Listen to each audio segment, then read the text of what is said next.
So hello mga Kawacha friends at saka mga Kawacha finds. Ngayon, may nakuha na naman po tayo na mga items galing sa Japan Surplus and ipapakita ko sa inyo. Sinama ko na sa isang box dahil ito ang lalagyan ko ng lahat ng mga Jadeite ko. Ah, ang nakuha natin ngayon is ito. Ito yung red na Jadeite. Okay? Translucent po ito. Ibig sabihin, lumulusot po yung ilaw and pantay-pantay ang kulay ho niya. Okay?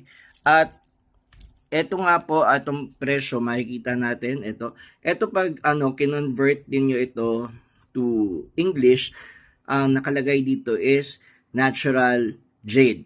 Okay? Alam niyo naman ang mga Hapon, hindi yan nagsusuot ng Class B or Class C, palaging natural jade. Kasi sa mga Orientals, importante na ang mga jade na sinusuot nila ay walang halong mga fillers as much as possible. Ang ginagamit nila ay yung mga totoong Class A jade na hindi dyed or hindi color corrected. Kasi very special sa kanila ang batong jade or jadeite. Okay? Ito makikita nyo, pantay-pantay ang kulay nito, translucent ang ilaw nito. Hindi ko na ipapakita, wala akong hawak na flashlight. And pag nilagay nyo sa araw, talaga makikita nyo na translucent siya at malinis. And alam mo na high quality kasi ang mga Hapon hindi talaga nagsusuot yan ng low quality na jade. Okay? So this is the red jadeite na available ko ngayon. And ang presyo na, this is from the 90s. Ito yung ang tag, $268. So i-convert natin at those times it was selling for more than 15,000 pesos. Okay? So ayan. And another na nakuha natin ngayon sa Japan Surplus is this. Ayan. Ito naman ay tawag dito, ito naman ay tortoise shell.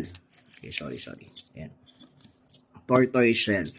These are tortoise shell or hawk-billed turtle shell na ginawang kwintas. Now, kakaiba ito dahil lahat ng kulay ay almost golden amber ang kulay. Ayan.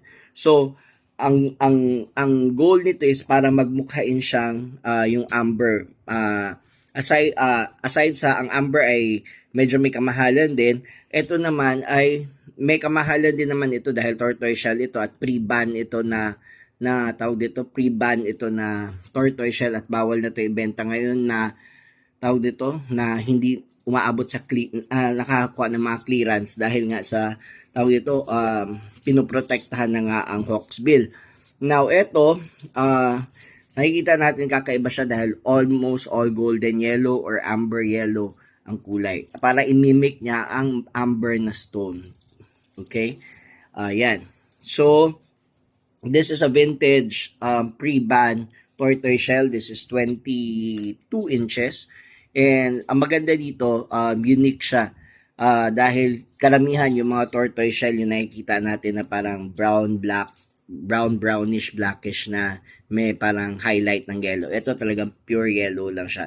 So, ito yung mga mahihirap hanapin na tortoise shell. Now, sa mga mahilig magkolekta ng mga vintage items na pwede pa ninyong maibenta na mas mahal dahil sa rarity, PM nyo lang ako or check nyo yung carousel ko kasi may mga listed items ako. So, yun lang muna. Ito ang nakuha nating dalawa. Isang red jadeite. This is 9mm, 20 inches. Okay, so kung interesado kayo, message nyo lang. Now, kung gusto nyo makita yung iba pa, ayan, meron pa tayong mga yellow dito, may blue. Puro jade to lahat, may lavender. This is onyx however. Ayan. Mga high quality jadeite na nakuha natin sa Japan Surplus. So yun lang mga Kawacha friends at mga Wacha finds. Click nyo subscribe button, saka like, at paki-share, baka may mga kaibigan kayo na interesado.